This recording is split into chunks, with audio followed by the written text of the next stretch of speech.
Pues tenemos que las infecciones nosocomiales en México, esta es la última actualización, que es la Red Hospitalaria de Vigilancia Epidemiológica, donde el Juárez también forma parte, y vemos que pues en los últimos años ha sido muy fluctuante como la tasa global de incidencia de las infecciones asociadas a los cuidados de la salud. Entonces, vemos que en el 2015, que es la última actualización que se tiene, hubo una elevación en comparación con el 2014. Se dice que las infecciones de sitio quirúrgico son una de las complicaciones más comunes, se presentan alrededor del 1 al 30% y en México se ha reportado que esta complicación se presenta del 9 al 46%. El 60% tienen 60% más probabilidad de ingreso a UCI los pacientes que presentan infecciones del sitio quirúrgico y tienen 5 veces más probabilidad de ser readmitidos, 2 veces más probabilidad de muerte, y también se presentan con más estancia intrahospitalaria y se elevan los costos hospitalarios. Se dice que esta elevación de las resistencias y de las infecciones asociadas a los cuidados de la salud se piensa que pueden estar asociadas a la falta de adherencia de la implementación de las guías que se utilizan para la prevención. La mayoría de estas se originan durante los procedimientos mismos, no posteriormente a ellos. La ROBE, pues, reportó en 2015 que de cada 100 cirugías hay una tasa acumulada de 1.1 infecciones de sitio quirúrgico, que es muy elevado. Nosotros pues perteneceríamos a los hospitales generales, entonces pues nuestra tasa acumulada sería de 1, que pues en realidad es muy alta, solamente superada por los materno-infantiles, que pues se asocian más a cuidados maternos. Las principales infecciones asociadas a la salud son estas de las cuales nos competen pues las primeras, bueno, en realidad todas, pero las primeras directamente a cirugía le competen la cuarta, el quinto y el sexto, que son estas, las infecciones del sitio quirúrgico, tejidos blandos y piel, y infecciones de sitio de inserción de catéter, túnel y puerto. Sin embargo, pues también llegamos a ver pacientes con neumonía o infecciones de torrente sanguíneo. Entonces, por eso es importante que conozcamos estos aspectos. Bueno, también se da la epidemiología según el tipo de herida que tenemos. Tenemos que las infecciones de sitios quirúrgicos se van a dividir en profundas, superficiales y de órganos y espacios. Y vemos que la mayor incidencia de infecciones va a estar asociada a las infecciones quirúrgicas profundas. Bueno, en cuanto a las principales cirugías que llevan a una infección, son estas. La laparotomía exploradora es la principal, seguida por la cesárea, apendicectomías, y pues realmente pues tenemos muchas cirugías donde nosotros participamos, como son la colecistectomía, los lavados quirúrgicos y desbridamientos, y el drenaje de abscesos. La distribución de este tipo de infecciones de sitio quirúrgico, según el tipo de herida, son estas. En realidad, pues vemos que la mayoría se dan en heridas limpias contaminadas. Uno pensaría que la mayor incidencia estaría en las sucias, sin embargo, pues sabemos que en las heridas sucias generalmente se da un tratamiento inicial y es por eso que la incidencia de infecciones de sitio quirúrgico en estas heridas, pues es menor. En cuanto a las etiologías, vemos que la principal etiología de las infecciones de sitio quirúrgico son los gram negativos, el E. coli, las pseudomonas, el estafilococo aureus. Entonces, pues vamos a ir viendo poco a poco sobre estos agentes y pues puse algunos casos relacionados a estos como para irlos identificando. Bueno, ahora vamos a empezar con los antimicrobianos, su farmacología básicamente. Pues tenemos que los principales premisas de la antibioticoterapia se basan en esta gráfica. Esta gráfica sigmoidea que nos habla sobre la mitad de la concentración inhibitoria, que es el I50, que es el índice de potencia de los antibióticos. Esta concentración inhibitoria se dice que para que un antibiótico tenga una buena actividad tiene que ser entre 80 y 90. Son una concentración inhibitoria de 80 a 90. Sin embargo, se considera que un antibiótico se puede utilizar si es mayor de 50. El efecto máximo que tiene se pone como el Emax y la inclinación de la curva va a ser el factor de Hill. Existe esta fórmula que se utiliza para ver las resistencias de los antibióticos y demás. En cuanto a la acción de los antibióticos, van a depender de la penetración y su comportamiento en los compartimentos anatómicos. Depende de las barreras físicas, su capacidad hidrófoba, porque hay antibióticos que tienen mayor capacidad para entrar a la célula cuando su índice hidrófilo es menor. Entonces tenemos que las moléculas hidrófilas se concentran más en sangre y citosol y en otros compartimentos, y las hidrófobas se van a concentrar más en las bicapas tal cual de los microorganismos. También pues tenemos los transportes de la membrana, es importante porque la glicoproteína P exporta las moléculas a través de la membrana, lo que hace que disminuya la penetrancia de los antibióticos. Y pues también tenemos como los compartimentos especiales, como son el ojo, el líquido, la barrera hematoencefálica, los biofilms, las válvulas protésicas y los catéteres penetrantes. En cuanto al ojo y estos compartimentos, se da porque las células tienen uniones oclusivas y entonces no permite que los antibióticos, que cualquier antibiótico entre de manera libre. Sin embargo, cuando hay una inflamación en estas barreras, pueden entrar ciertos antibióticos precisamente porque estas uniones oclusivas se separan un poco y pueden tener su acción. Bueno, tenemos esta es una teoría es la teoría de los compartimentos. Esta teoría es una teoría farmacocinética que habla que, por ejemplo, si tenemos una neumonía, vamos a tener se toma el antibiótico y entonces va a ser el comportamiento de absorción que vendría siendo el intestino. Su ingreso va a estar dado por una constante, que es la constante de absorción, y nos va a llevar al plasma, que es el compartimento número 1, o el que penetra de manera de primer orden. Esta guarda una relación directa con la concentración del fármaco. Después vamos a tener el compartimento 2, que es el pulmón, que pues en este caso sería como el órgano blanco donde tiene que llegar el antibiótico, y la constante va a ser la constante 12 o constante de transferencia. Sin embargo, también hay como un regreso de ese antibiótico hacia el plasma a partir de y esta va a ser la constante 21. Lo mismo pasa en las otras dos constantes de transferencia que se dan porque no solamente el plasma va a llevar a nuestro sitio blanco, sino también va a tener una concentración del antibiótico a nivel de la periferia. Pues cada uno de estos va a tener su eliminación y entonces a una velocidad proporcional a la concentración del fármaco. Esta es la teoría de los compartimentos, que pues, se supone que de esta forma es como se distribuyen los antibióticos.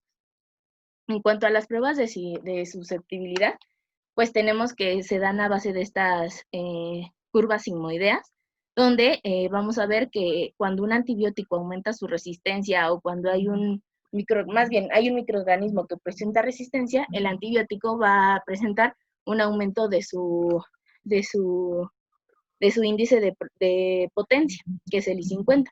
Entonces, esto va a llevar a que la curva se dirija hacia la derecha y también vamos a tener que va a disminuir su Emax, que es su capacidad máxima de acción. Entonces, esto nos va a llevar a una resistencia. Esto se usa para ver la susceptibilidad, ya que llega un punto donde a pesar de que tú aumentes la concentración al máximo del antibiótico, ya el microorganismo no va a ser susceptible a su acción. Entonces, para esto se usa. Y tenemos que para medir la susceptibilidad, pues va a ser diferente según el microorganismo. Para las bacterias se usan métodos de dilución y se va a utilizar el MIC. Sin embargo, pues esto va a depender mucho de cada tipo de bacteria. O sea, no hay de que si el MIC es menor de 4 en todas, ya va a ser susceptible, sino que es un patrón de resistencias que es específico para cada tipo de bacteria. Y también pues tenemos que tener presente que hay muchas bacterias que ya tienen resistencias naturales que van a impedir el uso de ciertos antibióticos.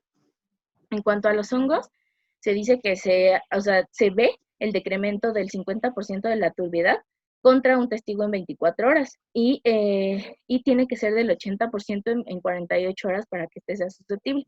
Por otro lado, los virus se ven por técnicas fenotípicas y se dice que son sensibles si son 4 veces el índice de potencia de este antiviral. Y se dice que tiene que la sensibilidad es intermedia si es 10 veces más, y que si es resistente si es más de 10 veces más. Y en cuanto a los parásitos, Se usan métodos de dilución ex vivo, que generalmente pues no se usa para todos los parásitos, realmente para el más utilizado es para el paludismo. En cuanto a la posología óptima, se dice que se tienen que llevar, o sea, se tienen que tener estos 3 puntos para tener una posología buena de un antibiótico, que es alcanzar un MIC, que ya les había dicho que tiene que ser entre una dosis óptima con un MIC de 80 a 90 en el sitio de infección, una destrucción óptima del microorganismo según la concentración y el tiempo, y un índice de potencia que sea bastante elevado. Tenemos 2 tipos de antimicrobianos, bueno, en realidad son 3 tipos de antimicrobianos que van a estar dados por el tiempo, por la concentración y por la área bajo la curva, que realmente estos solamente son los que son independientes de tiempo y concentración. Tenemos que ciertos antibióticos, por ejemplo, esta gráfica nos estaría dando los antibióticos que son dependientes de tiempo, de concentración, perdón, que significa que el antibiótico va a tener una concentración máxima y a pesar de que baje por debajo del área del MIC, el antibiótico va a tener un buen efecto posantibiótico. En cambio, los antibióticos que son dependientes de tiempo, lo que se tiene que hacer si se quiere tener un mejor efecto es aumentar la cantidad de dosis al día, porque esto lo que importa es que todas las dosis, o sea, bueno, que el antibiótico se mantenga constante por arriba de la línea del MIC.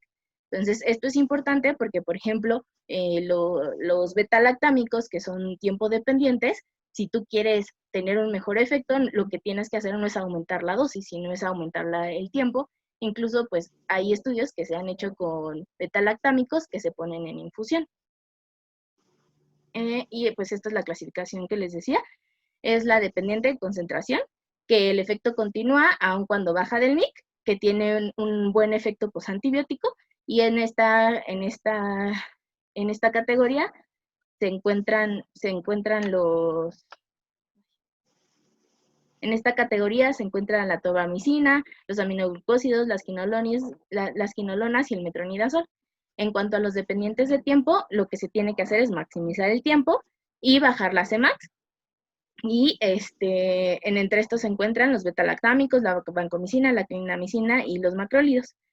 Y en cuanto a los que son independientemente de tiempo y de concentración, realmente se basan en la dosis acumulada y da igual la posología que tú les des. El punto es que estos antibióticos pues tienen una posología como igual para todos y son la daptomicina, tenofovir y la emtricitabina.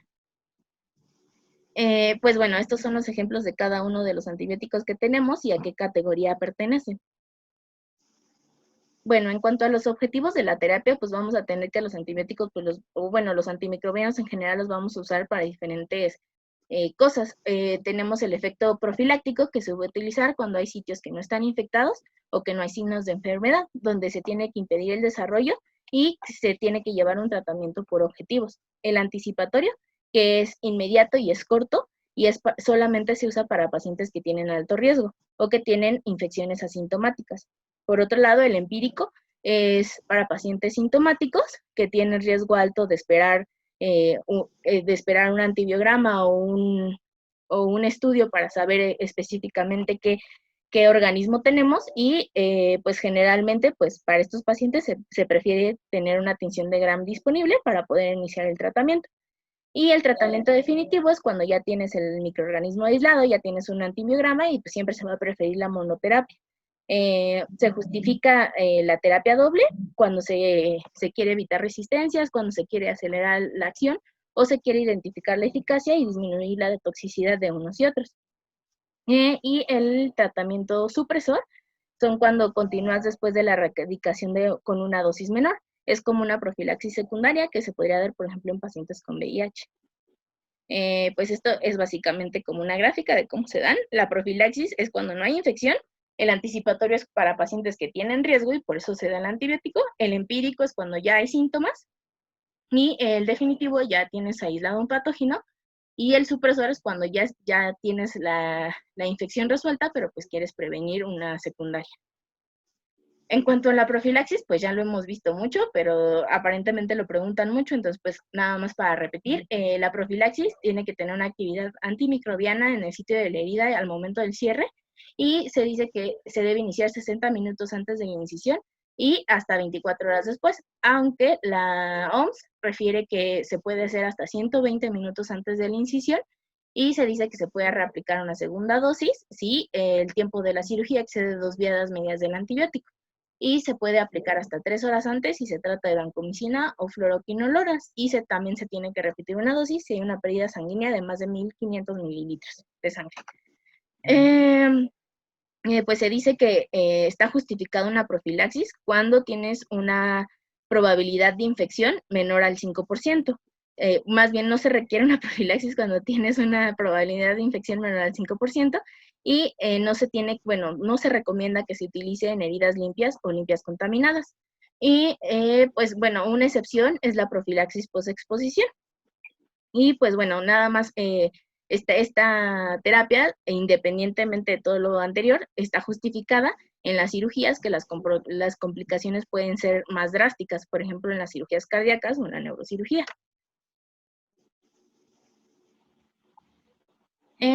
Pues para cada una de estas cirugías, estos son los antibióticos recomendados, estos pues es lo que recomienda el tratado. En la mayoría pues son cefalosporinas de primera generación. Y pues tenemos que, pues la única que se justifica como una asociación con metronidazol es en la cirugía colorectal, bueno, en las asociadas a cirugía, las demás pues realmente solamente es con cefalotina. ¿Hasta aquí alguna duda? Hola Karen, Hola. me gustaría agregar algo.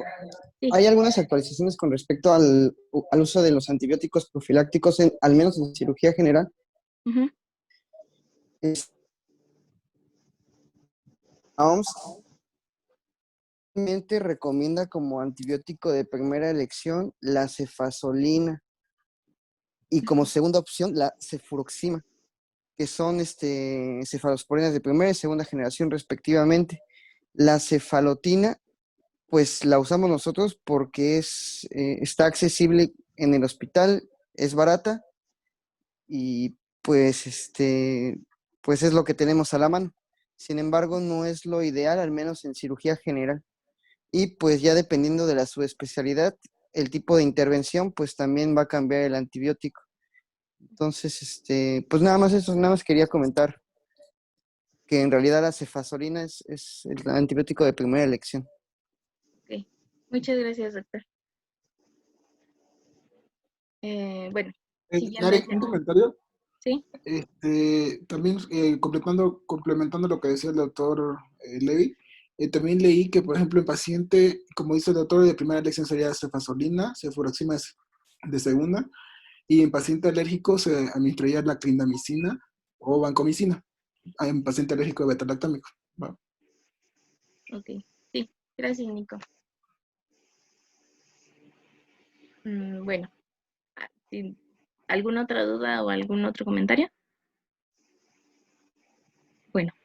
Entonces, bueno, ya empezando con la farmacología de los antibióticos, pues tenemos que ver que, pues realmente es importante conocer la estructura de las bacterias gram positivas y gram negativas, porque pues vamos a tener que, por ejemplo, las gram negativas en su pared tienen porinas que facilitan la entrada de los antibióticos, sin embargo, uno de sus mecanismos de resistencia va a ser como el camuflaje de estas porinas, entonces va a hacer que los antibióticos no puedan entrar de mejor manera. Pues estos son como un esquema general de los mecanismos de acción de todos los antibióticos, pero pues vamos a ir viendo uno por uno. Tenemos que los beta-lactámicos, pues van a ser la penicilina, las aminopenicilinas, carboxipenicilinas, uridopenicilinas, cefalosporinas, carbapenémicos. Todas estas forman parte de los beta-lactámicos por su anillo beta-lactam. De hecho, uno de los mecanismos de resistencia son las beta-lactamasas, que lo que hacen es romper el anillo en esta parte y entonces hacen que el cambio de conformación de los antibióticos no pueda generar su acción. Estas pues van a ser inhibidoras de la síntesis de pared y en específico las penicilinas bueno, todos de la pared, pero las penicilinas lo que hacen es inhibir la síntesis de la pared de peptidoglicanos en su última parte de su síntesis. Entonces, al inhibir esta síntesis, inhiben la transpeptidación. Tenemos que, pues, las penicilinas se van a dividir según su espectro, y tenemos que, pues, la penicilina G y B van a ser buenas contra cocos gram positivos y fácilmente se hidrolizan, por lo tanto son ineficaces contra estafilococo aureus. Las penicilinas resistentes a penicilinasas son la meticilina, nafcilina, oxacilina, cloxacilina, dicloxacilina, y estas van a tener buena acción contra estafilococo aureus, estafilococo epidermidis, y contra algunos productores de penicilinasas y nada más. Las aminopenicilinas, que son la ampicilina y la amoxicilina, tienen efecto contra los gram negativos, como el Hemophilus influenza, el E. coli y el Proteus. Y también se asocian muy seguido a los inhibidores de las beta-lactamasas para mejorar su acción. En cuanto a las que tienen actividad ampliada, es la ticarcilina, y esta tiene actividad contra las pseudomonas, las enterobacterias y el Proteus, pero no son buenas ya contra los gram positivos. Por otro lado, la piperacilina, meslocilina, aslocilina, son buenas contra las pseudomonas, la Klebsiella y los gram negativos, y también contra gram positivos, y también tienen muy buena acción contra Listeria monocytogenes. En cuanto a sus características, se dice que alcanzan una concentración terapéutica de forma muy rápida y tienen una muy buena distribución en los tejidos. Tienen buena concentración en el líquido auricular, articular, pleural, pericárdico y en bilis. Y su eliminación es glomerular y tubular. La Cmax la alcanzan generalmente en 30 a 90 minutos de forma general. Algunas, como la penicilina G, pueden tenerla en 15 a 30 minutos dependiendo su vía de administración. En cuanto a sus indicaciones, son las infecciones neumocócicas, como neumococo meningitis, si es que son susceptibles los organismos que tienen, la infección streptocócica como faringitis, choque tóxico, fascitis necrotizante, artritis, endocarditis, etc. Y las infecciones por anaerobios, estafilocócicas, gonococo, sífilis, actinomicosis, difteria y clostridios. De hecho, una de las indicaciones de desensibilizar a un paciente contra penicilina son los pacientes que tienen neurosífilis, entonces pues eso también es importante saber. Dentro de sus efectos adversos, el principal, como ya sabemos, pues son las reacciones de hipersensibilidad, que en realidad su frecuencia es muy baja, es de 0.7 a 10%. Sin embargo, pues mucha gente refiere los síntomas como una hipersensibilidad. Sin embargo, lo más seguro es que, bueno, la mayoría de estas hipersensibilidades a partir de los 10 años ya no siguen en cuanto a la cuestión alérgica, y pues se presentan como exantema, maculopapular, urticaria, fiebre, broncoespasmo, pueden presentar vasculitis. Dentro de sus otros efectos también está la enfermedad del suero, el Stevens-Johnson, anafilaxis, y pueden persistir de 1 a 2 semanas estos efectos. Sin embargo, pues tienen efecto cruzado, entonces muchas veces los pacientes dicen soy alérgico a la penicilina y van a cualquier lugar y les dan una cefalosporina, y en realidad tienen una actividad cruzada como de hasta el 80%. Entonces, pues en realidad seguramente estos pacientes no tenían realmente una hipersensibilidad a la penicilina o era una hipersensibilidad muy leve. Y ya, en cuanto a la toxicidad, pues dice que puede presentar depresión de médula ósea, hepatitis y granulocitopenia, pero en realidad estos efectos pues son muy raros. En cuanto a sus mecanismos de resistencia, que es como lo más interesante, tenemos que disminuyen su afinidad por la proteína de una de las penicilinas. Y entonces esto hace que persistan las resistencias, por ejemplo en el Staphylococcus aureus meticilino resistente, porque adquiere una resistencia que hace que se una a la proteína de una de las penicilinas, y entonces al entrar el antibiótico no deja su unión y entonces ya se genera la resistencia. Hay la combinación homóloga de genes, que es una de las resistencias como más graves, la incapacidad para penetrar por parte de los gram negativos, justo por las porinas que les decía, que lo que hacen es como camuflarlas y entonces la penicilina no puede entrar, y la presencia de beta-lactamasas, que pues hay una clasificación que va de la A a la D, pero generalmente en los gram positivos se da por plásmidos, que también, plásmidos y cromosomas en los gram negativos, y pues como les decía, estas son de las resistencias como más graves. Y pues en cuestión de los biofilms también pueden estar alterados porque generan la resistencia a partir de que estos microorganismos no son activos y entonces se encuentra en una fase estacionaria, lo que hace que el antibiótico no pueda tener su actividad adecuada. En cuanto a las cefalosporinas se generan a partir del 7-aminocefalosporinánico y se van generando a partir de la adición de cadenas laterales. Tenemos que pues el anillo 3 de estas es como el más susceptible a sufrir resistencias o sufrir alteraciones por las que se pueden generar las resistencias. Pues tenemos que estas se dividen por generaciones, de la 1 a la 5ª generación. La primera generación, dependiendo de la generación, las primeras generaciones son más susceptibles a los gram positivos y las últimas generaciones son más contra los gram negativos. Entonces, pues tenemos que, pues dentro de las cosas como especiales, la tercera generación tiene la ceftazidima, que va a ser la única cefalosporina la mejor cefalosporina antiseudomónica. Sin embargo, actualmente por las resistencias se dice que, o sea, realmente ya no está justificado dar ceftazidima a un paciente con una infección por pseudomonas porque ya la resistencia es muy alta. Y pues también la ceftriaxona, que se puede dar para el gonococo. Y pues ya las de 5ª generación tienen una susceptibilidad ya para microorganismos multiresistentes, como los meticilino resistentes del Staphylococcus aureus. Y pues eso. Dentro de sus características generales, pues tienen una excreción renal, por lo tanto se tienen que ajustar en pacientes renales. El probenecid va a lentificar la excreción tubular y tenemos que la cefpiramida y la cefopezona son excretadas por bilis. Estas cefalosporinas pueden cruzar placenta, barrera hematoencefálica, líquido sinovial, humor vítreo y el pericardio.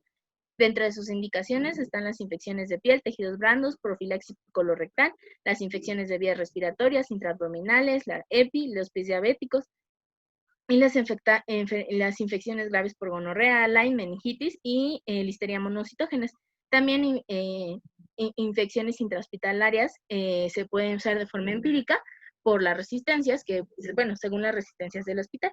Y dentro de sus efectos adversos, igual la reacción principal es la reacción de hipersensibilidad, que tiene una reacción cruzada con las penicilinas y que también con otros beta-lactámicos. Y se dice que una reacción, que son de bajo riesgo porque la mayoría de las reacciones son leves. También pueden presentar hemolisis cuando se presentan a dosis altas, y si damos una dosis mayor de 4 gramos al día, pueden presentar necrosis tubular aguda, trombocitopenia, hemorragia, y también pues algo importante es que generan intolerancia al alcohol, pueden dar un efecto. Y dentro de sus mecanismos de resistencia está la alteración de las proteínas de unión 1A y 2X, dificultad para llegar al punto de acción, como podría ser por el camuflaje de las porinas, hidrólisis del anillo beta-lactámico en las de tercera generación son los que más resisten a esta hidrólisis. En cuanto a los carbapenémicos tienen un anillo beta-lactam fusionado y es un sistema de anillos realmente. Su actividad es por la unión a la proteína de unión a las penicilinas y altera la síntesis de la pared celular también de las bacterias y de otros microorganismos.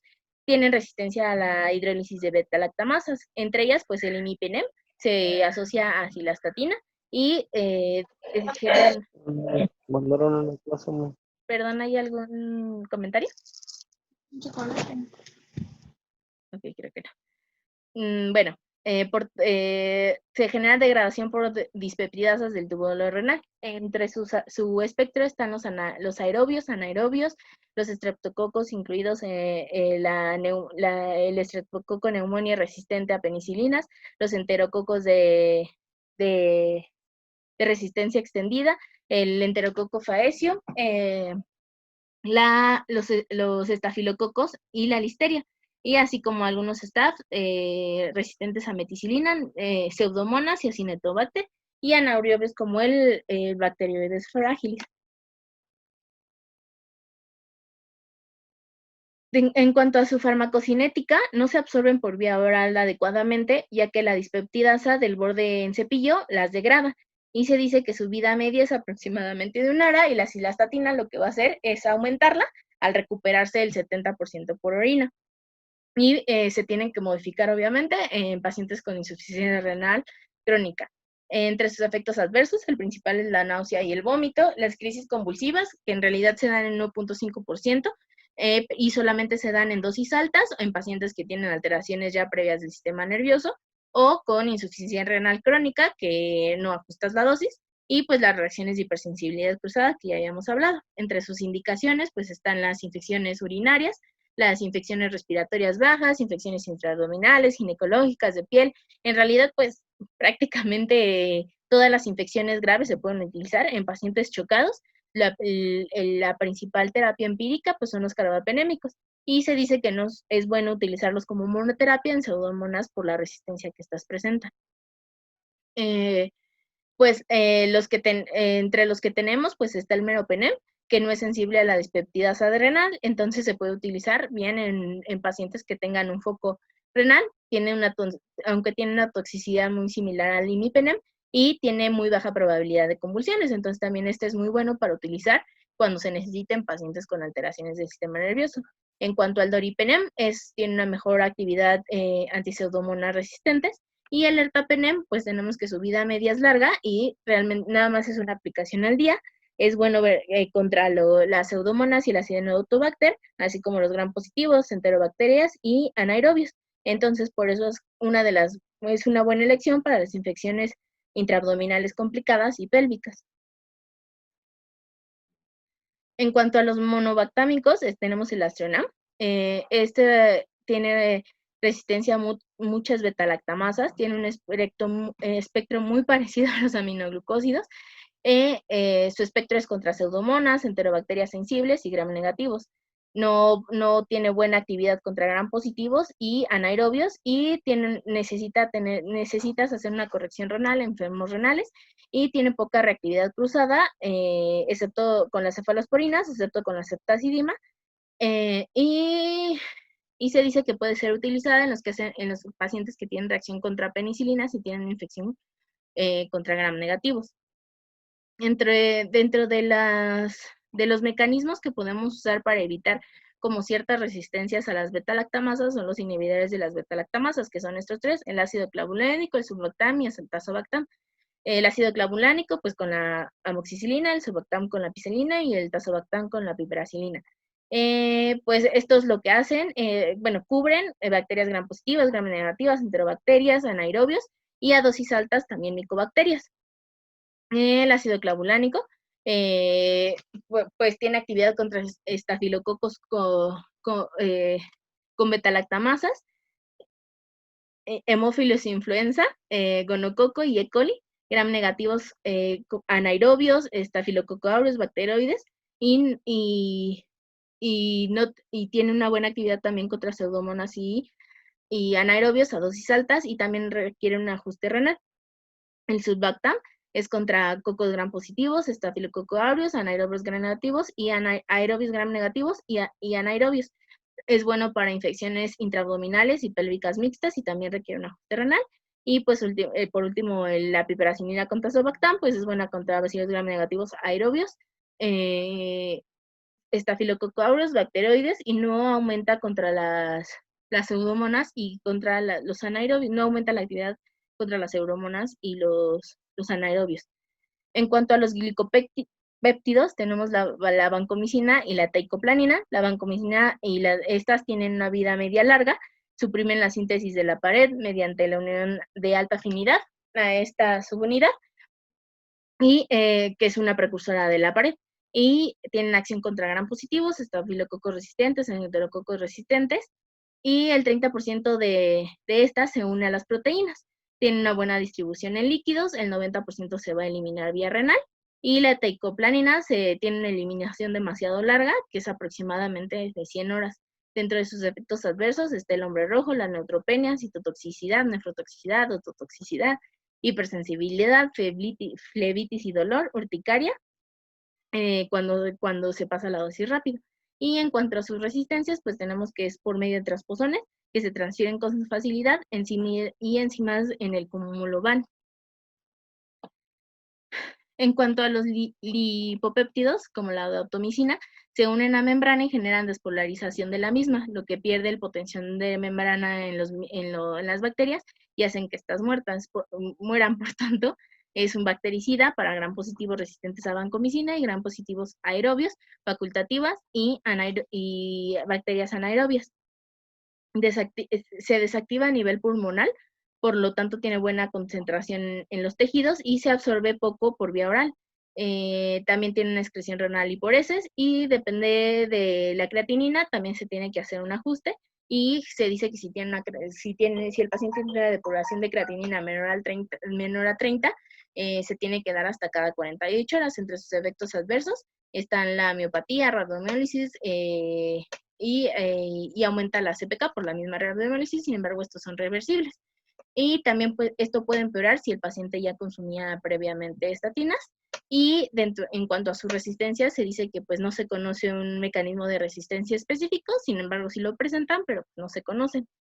Y pues aquí les agregué la bacitracina, que es un inhibidor de la síntesis de la pared también contra cocos y bacilos gram positivos, y se hace una aplicación tópica, generalmente para eczema, úlceras, infecciones abiertas y úlceras corneales. Oral también es buena para Clostridium difficile, sin embargo, pues casi no se usa. Y de entre sus efectos adversos está la nefrotoxicidad. Bueno, ahora sí. Este es un caso que les puse.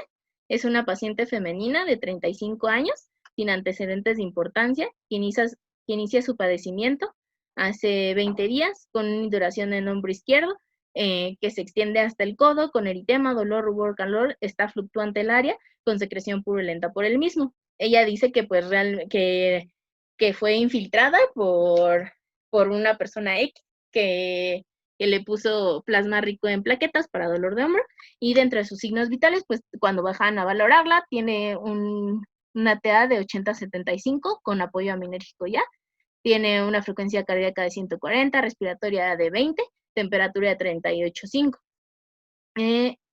Ustedes deciden el manejo quirúrgico y inician tratamiento empírico, previa obviamente toma de cultivo, y también mandan a tinción de Gram-Esto.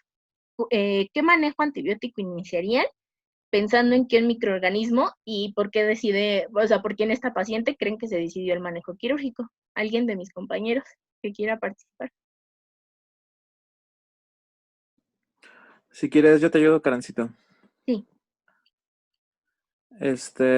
Por el sitio y el lugar donde fue, pues pensaríamos que en algo que coloniza normalmente la piel, entonces pudiera ser un estafilococo aureus, Uh-huh. por la presencia de la hipotensión y que requiere aminas, pues pudiéramos iniciar un carbapenémico como el meropenem.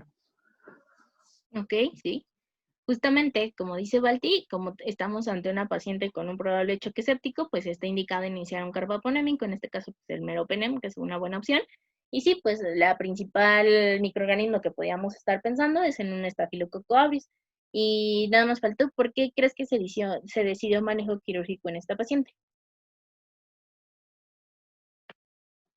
Por los datos de gravedad de la infección que presenta la paciente, como es el hecho de tener hipotensión que requiere de manejo aminérgico, es una inestabilidad hemodinámica, la induración y la secreción de la piel, y todavía si tuviera bulas, pues estaríamos ante un criterio más de gravedad, o que de la enfermedad se puede complicar con necrosis extensa por la presencia de bulas. Sí, exacto. Como dice Balti, pues en las infecciones de tejidos blandos, pues los podemos dividir en las necrotizantes y no necrotizantes. Esta cumpliría como los criterios para que una probable progresión en una infección necrotizante, porque los dividen en signos duros y signos suaves. Los duros son inestabilidad, crepitación, necrosis de piel, bulas y gas en la radiografía. Pues ella tiene inestabilidad, crepitación y pues esos tiene, ¿no? Pero también tiene signos suaves, que son el edema, el dolor no proporcional a la exploración y la equimosis, que pues ella sí los tendría.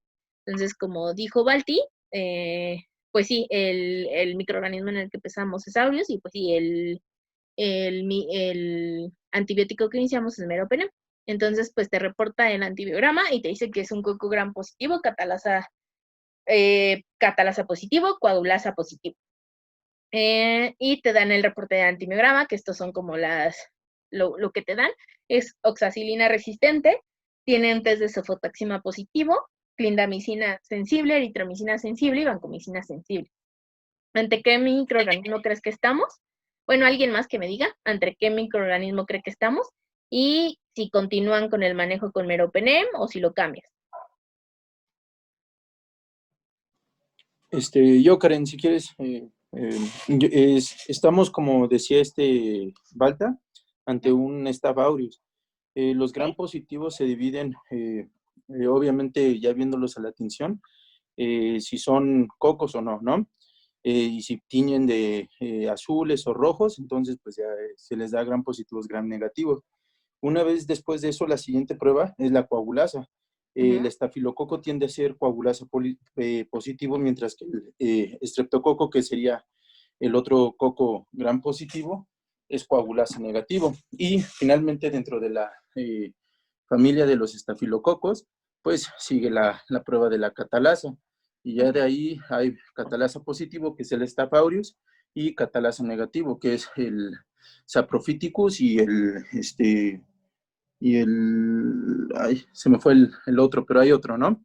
Y bueno, es por eso que estamos ante un Staph aureus, y yo continuaría con el mismo manejo que dejó Balta, ya que pues como vemos que la paciente está en choque séptico. Entonces pues puede que, o sea, ya está, ya pues es grave, ¿no? La infección. Sí, entonces sí podrías continuar con el mismo por la gravedad de la infección. Sin embargo, si ya realizaste si ya realizaste la intervención quirúrgica, aquí estás viendo que tu paciente pues es sensible a vancomicina, eritromicina, clindamicina. Después estamos ante un estafilococo aureus meticilino resistente, pero es adquirido en la comunidad. Eso lo sabemos. Sabemos que es meticilino resistente porque es resistente a la oxacilina y tiene un test positivo contra la cefotaxima. La clindamicina, la sensibilidad a clindamicina y eritromicina nos hacen ver que es un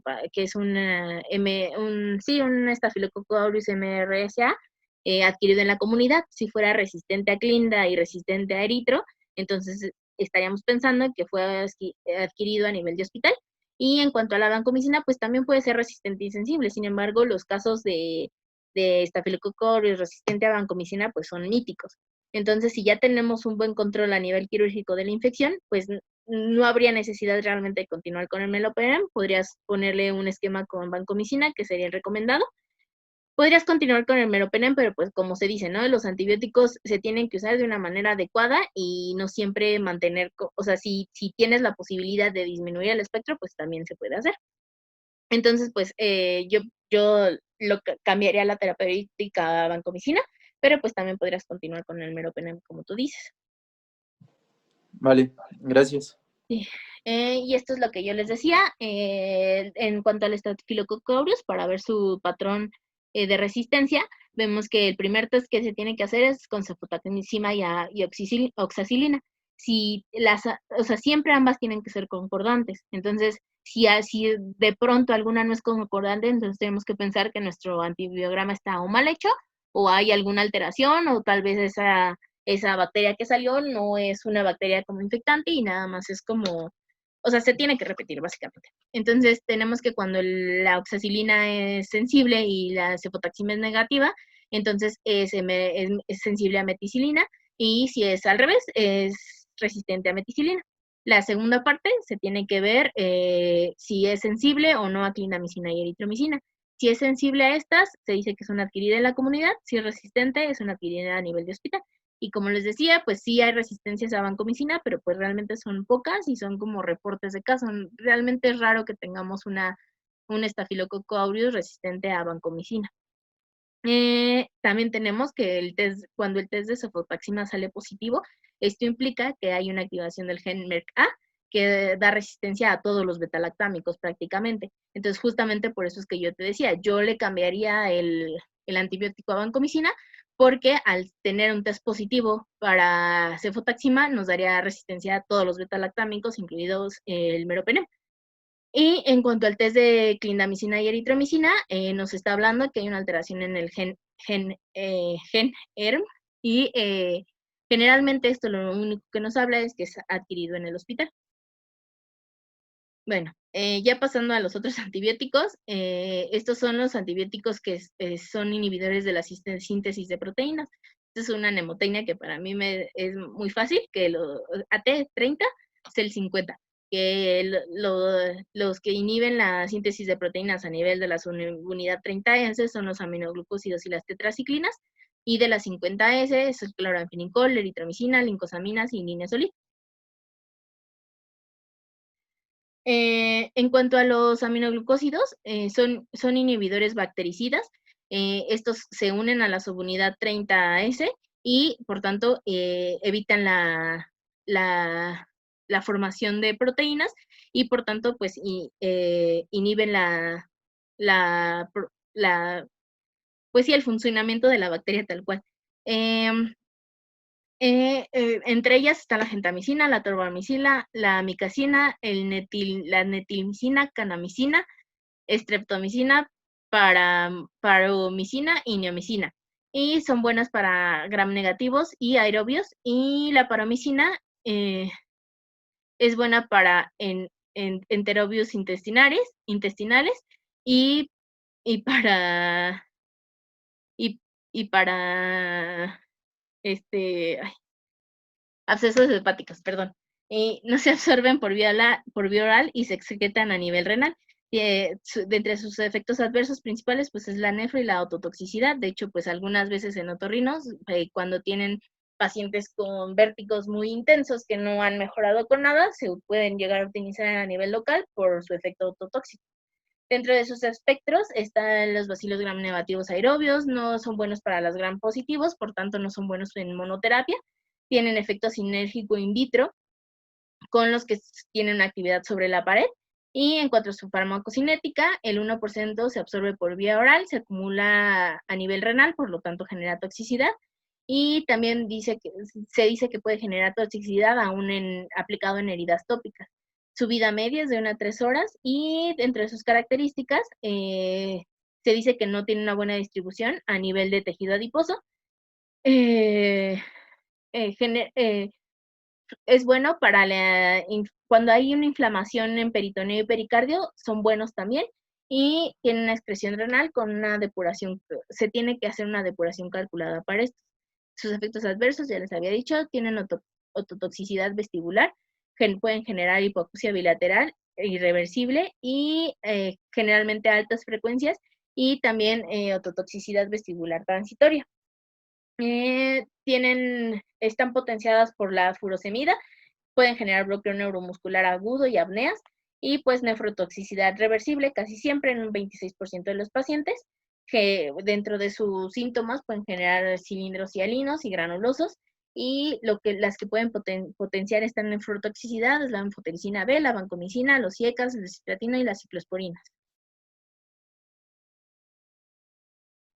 Dentro de sus indicaciones, pues están las infecciones graves por gram negativos, la neumonía intrahospitalaria, la sepsis por pseudomonas aeruginosa, enterobacterias, Klebsiella y Serratia. Y la gentamicina se usa para meningitis, igus resistentes, neumonías, peritonitis por diálisis y endocarditis. La tobramicina se puede usar para micobacterias. La amicacina no se debe de usar en infecciones por enterococos ni aerobios gram positivos. La streptomicina en endocarditis. Para tularemia, peste y TB también se puede utilizar si la resistencia no es mayor de 2. Y la neomicina y la eritromicina se pueden usar vía oral como una preparación prequirúrgica, ya que no se absorbe en el síndrome Sprue-like para diarrea, para esteatorrea, azotorrea y predispone a infecciones micóticas también. Dentro de sus mecanismos de resistencia están la inactivación de fármacos por enzimas antimicrobianas por transferencia de plásmidos, como ya les había dicho, que son como de las mecanismos de resistencia más graves. La ineficacia del antimicrobiano para penetrar al interior de la célula, igual puede ser por las proteínas en los microorganismos gram negativos. La baja afinidad del fármaco por el ribosoma bacteriano, que es una resistencia ribosómica, la mayoría para la streptomicina. Y la amicacina puede generar un sustrato de enzimas inactivadoras, por tanto es resistente a muchos microorganismos. Y hay, bueno, la FDA tiene como una resistencia alert para el Enterococo fecalis y Faecium por estos antibióticos. Estos son como los mix que se usan para ver las resistencias de estos microorganismos a estos aminoglucósidos, y son los puntos de corte, nada más se los puse como para que los conocieran. Y en cuanto a las tetraciclinas y gliciclinas, son antimicrobianos que tienen 4 anillos básicos, y pues inhiben la síntesis de la bacteria uniéndose a la subunidad 30S, impiden el ingreso del RNA de transferencia al sitio receptor y pueden entrar por una difusión pasiva a través de las porinas en los gram negativos. Entonces, pues sus resistencias también van a estar asociadas mucho a estas. Son bacterioestáticos y tienen buena acción contra aerobios, anaerobios, gram positivos y gram negativos. Dentro de su farmacocinética, tenemos que interfieren en su absorción con los cationes divalentes. En dosis única pueden tener una Cmax de 2 a 4 horas, su vida media es de 6 a 12 horas y se acumulan en los sitios con alta cantidad de retículo endoplásmico, como el vaso, el hígado, la médula ósea y la dentina. Por uno de sus efectos está asociado a esto, que es la coloración parda dental, y pues tiene una eliminación renal, aunque también tienen una buena concentración en bilis, y se absorben a nivel de la circulación enterohepática y no necesitan ajuste renal. Dentro de su espectro, pues están las infecciones por riquecias, peste, brucelosis, tularemia, espiroquetas, neumonías atípicas,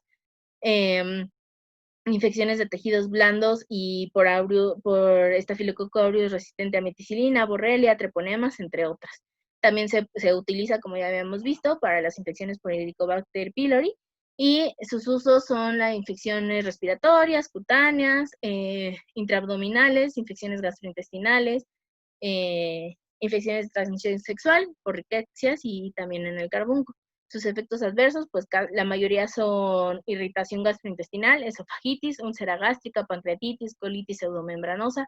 También pueden generar fotosensibilidad, toxicidad hepática cuando se den más de 2 gramos, toxicidad renal, la coloración parda de los dientes, que ya les había comentado, entre otras. En cuanto a sus mecanismos de resistencia, la mayoría son mediadas por plásmidos, y hay un decremento de la acumulación de la tetraciclina por la disminución de la entrada del antibiótico o por el desarrollo de una vía de salida dependiente de energía. También otro de sus mecanismos, la síntesis de una proteína de protección ribosómica que desplaza la tetraciclina de su objetivo y entonces no le permite su acción, y la desactivación de enzimas de las tetraciclinas. También pueden tener resistencia cruzada entre ellas, lo que significa que si tienen resistencia a uno, la mayoría va a tener resistencia a la mayoría de ellas. En cuanto al cloranfelicol, solamente se dice que es un tratamiento de rescate, ya que pone en peligro la vida. Dentro de sus efectos adversos principales está la mielotoxicidad, por tanto, realmente ya no se considera muy bueno su uso, pero se ha llegado a utilizar en fiebre tifoidea, meningitis grave y para riquecias resistentes. Tiene una absorción digestiva, una eliminación renal y tiene buena distribución en los líquidos corporales. Sin embargo, como les decía, pues es su costo-beneficio, ya que pueden generar miotoxicidad, síndrome del niño gris, náusea, vómito, alteraciones en enzimas mitocondriales, aparte de que tiene una semivida muy larga. En cuanto a su resistencia, sus mecanismos son la acetiltransferasa codificada por fármacos, la desactiva, y tiene una baja permeabilidad y puede generar mutaciones ribosómicas. Los macrólidos y los cetólidos, que son la eritromicina, claritromicina y acitromicina, tienen el 50% ya de resistencias en los neumococos. Muchas ya tienen interacciones con los fármacos que presentan inhibición de las enzimas CYP3A4 y su mecanismo es a través de una unión reversible con la subunidad 50S, y algunas pueden inhibir el paso aceptor del RNA de transferencia. Dentro de su espectro está la mayor actividad contra cocos y bacilos gram positivos aerobios, contra Clostridium perfringens, difteria y Listeria monocytogenes. La eritromicina es inactiva contra los bacilos entéricos, y la claritromicina tiene actividad contra estreptococos y estafilococos. La citromicina incluso puede tener alguna actividad contra protozoarios y toxoplasma, por ejemplo, y plasmodium. Tienen un metabolismo hepático que reduce su biodisponibilidad en un 50%, y pues se dice que la citromicina tiene una mejor biodisponibilidad si se da en ayuno. La eritromicina tiene una buena actividad en ciertos tejidos, como el sistema nervioso, y la claritromicina tiene, tiene muy buena distribución por su buena biodisponibilidad, y pues estas se pueden concentrar en hígado y se excretan por bilis también. Dentro de sus usos están las neumonías adquiridas en comunidad leve a moderada, las intrahospitalarias por atípicos, las infecciones en piel, infecciones por clamidia, urogenitales, difteria, tosferina, entre otras, y las infecciones por Helicobacter pylori también. Sus efectos adversos son la hepatotoxicidad, la colestasis, náusea, vómito, cólico abdominal, ictericia, fiebre y leucocitosis. También presentan toxicidad cardíaca y gastrointestinal, y pues también tienen muchas interacciones, por eso es que se tienen que usar con mucho cuidado, y presentan hipersensibilidad cruzada también. Dentro de sus mecanismos de resistencia está la salida del fármaco por bombas activas que generan las mismas bacterias, la protección ribosómica por síntesis inducible,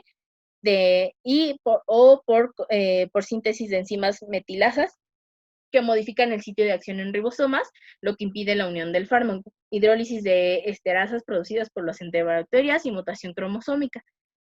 Pues como ya les había dicho, el estreptococo neumonía resistente a penicilina seguramente también va a ser resistente a macrólidos, por lo tanto pues no está indicado en las infecciones relacionadas a este microorganismo, y también presenta mucha resistencia contra bacterioides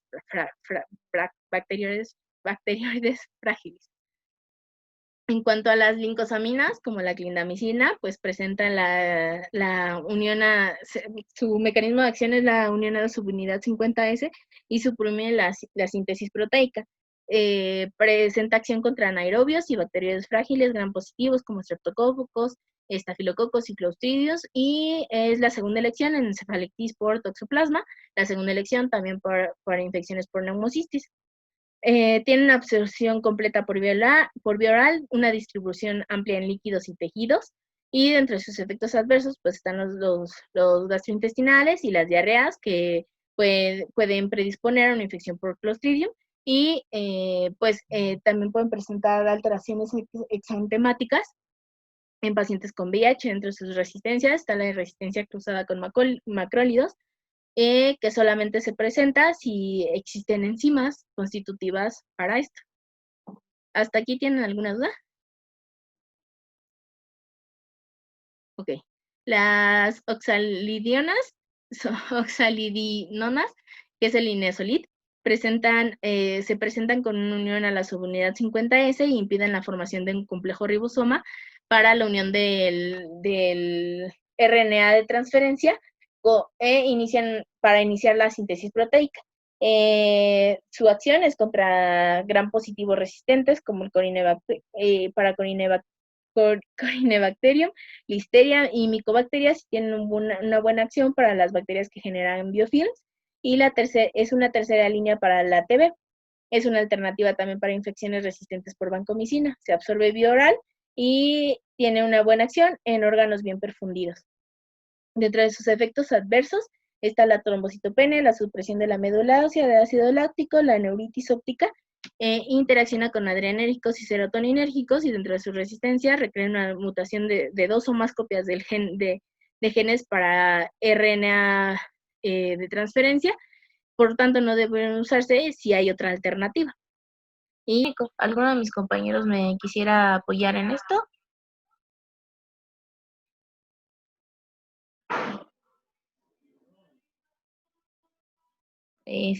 Sebas. ¿Te ayudo? ¿Quién? Nico. Hola, Nico. Sí. ¿Te ayudo? Sí, adelante. El caso número 2, paciente masculino de 55 años, ingresado hace 2 meses por cuadro de neumonía atípica adquirida en la comunidad, con PCR positiva para SARS-CoV-2, que ameritó intubación prolongada en la unidad de cuidados intensivos adultos, concluyó tratamiento con ceftriaxona, citromicina, oseltamivir, levofloxacina, actualmente a nivel ventilatorio con puntos nasales a 2 litros, saturando 93%, con cuadro de diarrea en más de 6 ocasiones. Se decide tomar prueba de toxina de Clostridium, que salen negativas, así que se solicita coprocultivo y Gram que reporta. Lo que te reporta tu Gram es esto. Ay, esto. Más o menos en qué pensarías. Coco Gram positivo. Dice Coco Gram positivo, catalasa negativo, no hemolítico, gamma hemolítico, o gamma hemolítico, ajá, resistente a penicilina, sensible a vancomicina. Estafilococcus aureus, ¿no? No. ¿No? Es un coco gram positivo, es catalasa negativo. Tenemos el estafilococo aureus, no te daría ese patrón, y aparte el estafilococo aureus no tiene un patrón hemolítico. Entonces, pues por eso vemos que es bueno, ahorita lo vamos a ver, pero es un paciente que tiene Enterococcus faecium. Entonces, el tratamiento de este paciente sería con linezolidina-daptomicina. ¿Por qué? Porque este paciente vemos que los enterococos tienen una resistencia natural a penicilinas, a cefalosporinas, clindamicina y un poco en menor proporción a macrólidos, perdón. Y pues la única diferencia entre el enterococo fecalis y el faecium es que el fecalis va a ser sensible a ampicilina siempre y el faecium va a ser resistente a ampicilina. En este caso, pues nuestro paciente era resistente a ampicilina, entonces por eso sabemos que es un Enterococcus faecium, y entonces al ser resistente, va a ser resistente a vancomicina, pues tiene una resistencia por la proteína de anclaje de las penicilinas y también a beta-lactamasas. Entonces, en este caso, dado el tratamiento más óptimo en este paciente, sería linezolidina-daptomicina. Eh,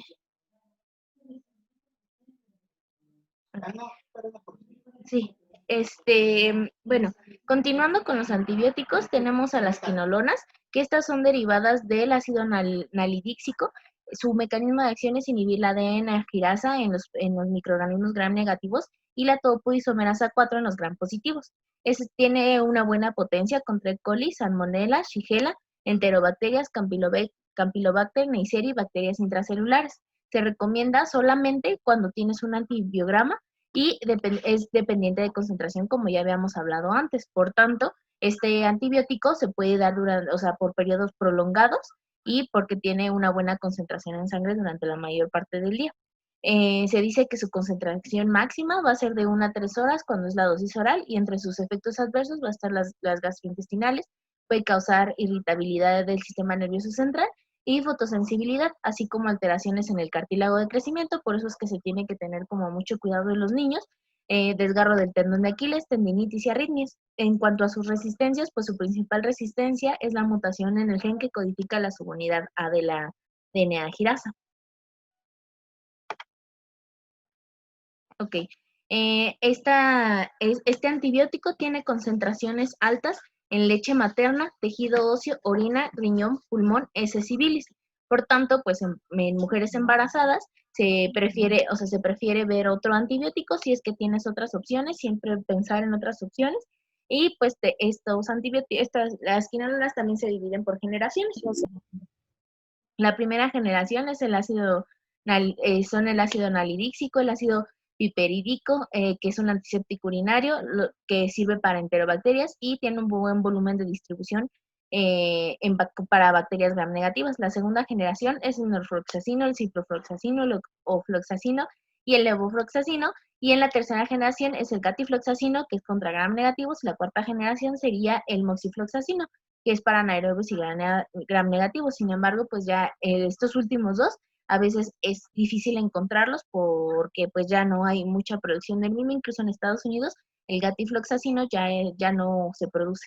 Entre sus indicaciones, pues está indicado para infecciones urinarias, prostatitis, enfermedades de transmisión sexual, infecciones de tubo digestivo y abdominales, diarreas por E. coli enterotoxigénica, shigelosis, salmonella typhi, infecciones respiratorias graves, infecciones óseas, articulares y de tejidos blandos, que pues esta tiene buena actividad contra Staphylococcus aureus y bacilos gram negativos. También funciona para el carbunco y la tularemia. Entre otros antimicrobianos están los que tienen alteración en, en el metabolismo del ácido fólico, inhiben la dihidrofolato reductasa y estos su espectros contra clamidias, meningitis, para Streptococcus pneumoniae, Streptococcus aureus, epidermidis, piógenes, viridans, E. coli, Proteus, Salmonella, Shigella, Serratia, Klebsiella, Yersinia nocardia. Su mecanismo farmacocinético se dice que se distribuye de forma rápida y se concentra bien en los tejidos, tiene una buena concentración en la bilis y el 50% se va a excretar por la orina. Entre sus efectos adversos está la megaloblastosis, la glositis, la estomatitis, síndrome de Stevens-Johnson, la necrosis epidérmica tóxica, la ictericia leve, transitoria, púrpura, nefrotoxicidad e hipersensibilidad. Entre sus resistencias, pues van a ser adquiridas por plásmidos, que ya habíamos hablado la clase pasada, que estas son de las resistencias más graves, pues estos van a codificar para la dihidrofolato reductasa.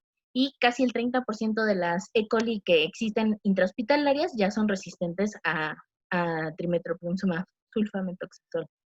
Entre las polimixinas, que es la colistina, su mecanismo de acción es competir con el calcio y el magnesio y hace una disrupción en la permeabilidad de la membrana.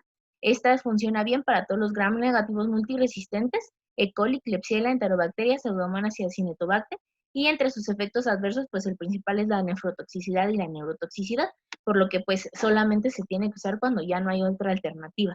Existen estas tres presentaciones, que es el colistimetato sódico, la colistina base y la polimixina B. Pues cada uno tiene una vida media diferente. La que casi siempre se usa es el colistimetato y su vida media es de 2 a 3 horas aproximadamente y todas tienen excreción renal en diferente proporción, pero su excreción es renal.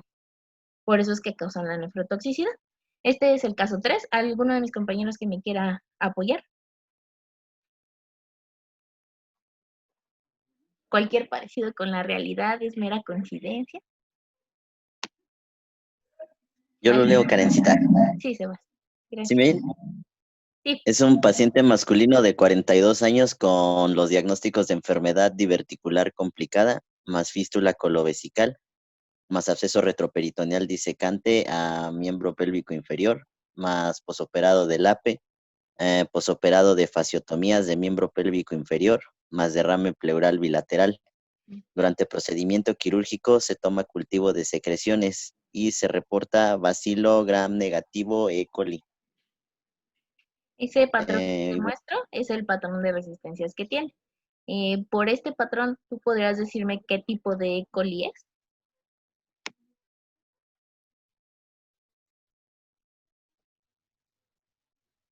No sé. Es una E. coli No ble. sé, no me acuerdo. Es una E. coli ble.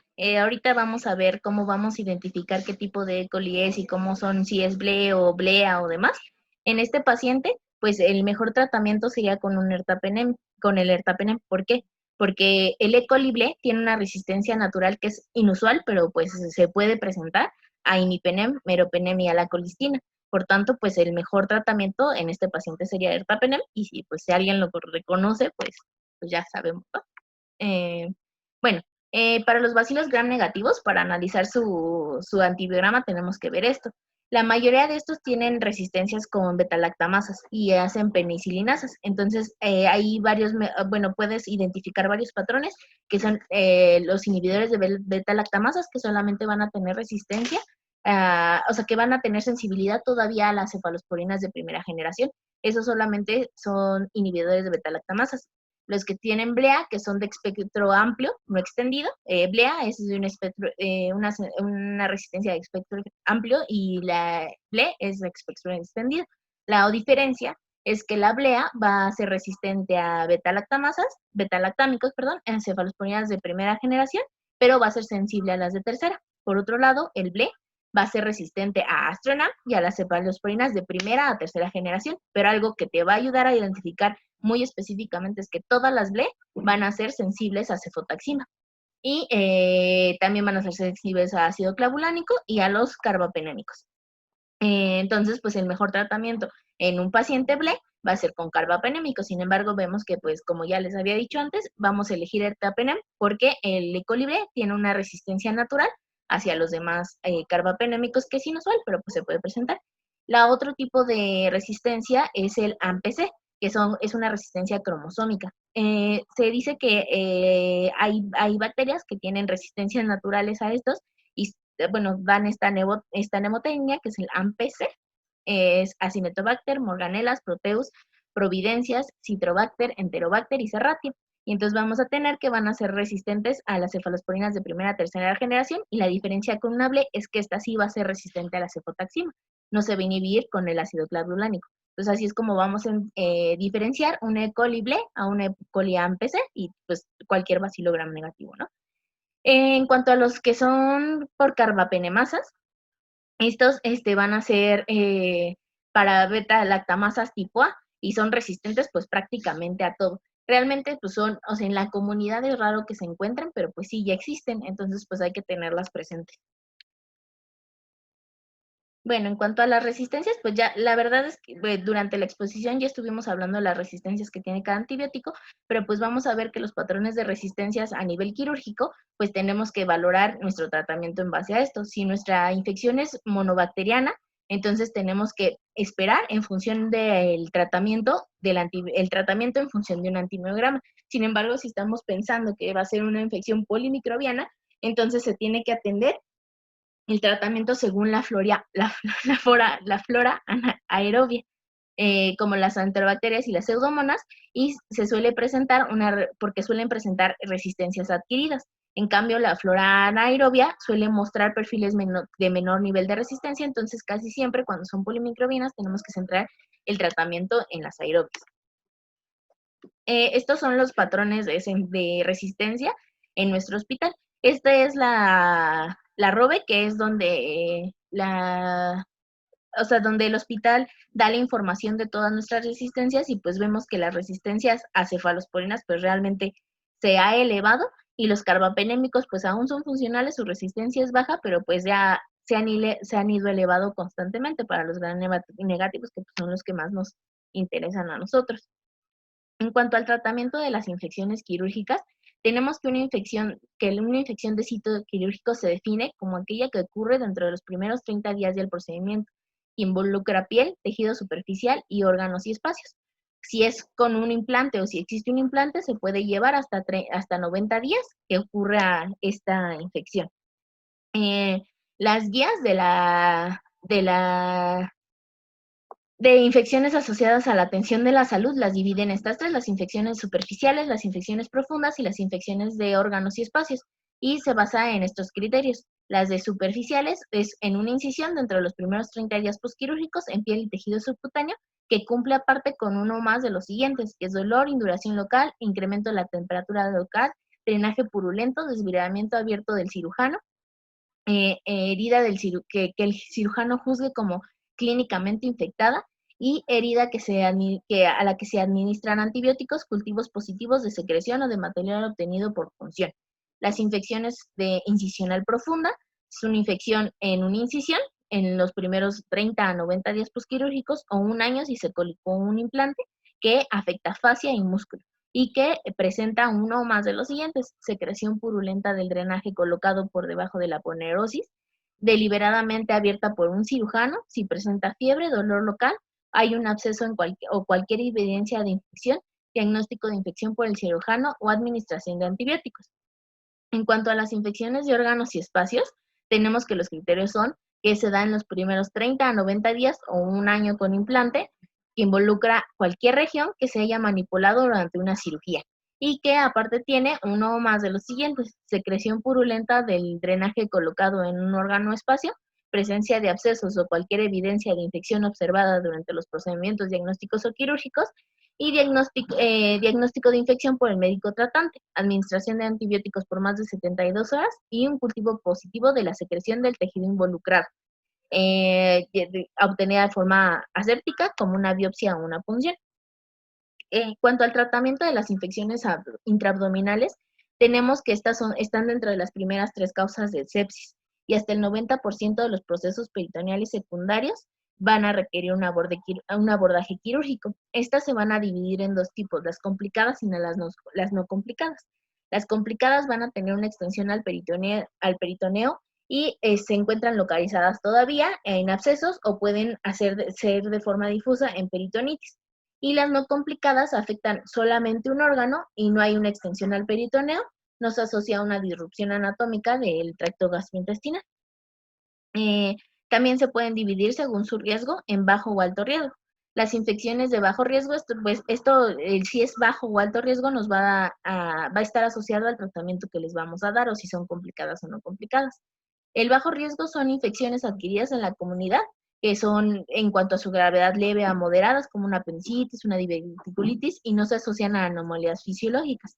Por otro lado, las que son de alto riesgo se asocian más a multiresistencias y también a mayor mortalidad. Entre las que podemos identificar como un paciente con alto riesgo son los pacientes con edad de mayor de 70 años, que están inmunodeprimidos, que ya tienen diagnóstico de un tumor maligno, enfermedades crónicas preexistentes renales y hepáticas, y pues dependiendo de factores específicos de la enfermedad, como una PH2 mayor de 15, infecciones asociadas a los cuidados de la salud, el retraso del inicio de la intervención de más de 24 horas y la incapacidad para controlar la fuente de la infección.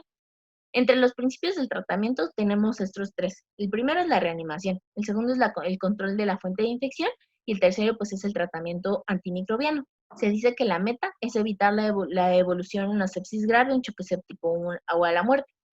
Se dice que nunca se debe de esperar a la confirmación quirúrgica si hay una sospecha de que ahí existe una infección intraabdominal. Entonces, pues tenemos estos dos tipos, las infecciones adquiridas en la comunidad y las asociadas a los cuidados de la salud. Entre los microorganismos que principalmente se asocian a estas están los aerobios, que son el principal, ese E. coli, de seguido de Pseudomonas, Klebsiella y Enterococos. En cuanto a los anaerobios, pues el principal son los bacteroides. El primero es especies, el segundo es fragilis y después seguidos de Clostridium y demás. Se dice que las infecciones cuando son adquiridas en la comunidad no requieren, cuando ingresa un paciente, no requiere que se realice hemocultivo, cultivos de aerobios o anaerobios en secreción o tinciones Gram. Se dice que solamente se deben realizar si es un paciente con alto riesgo, con las características que ya les había mencionado antes.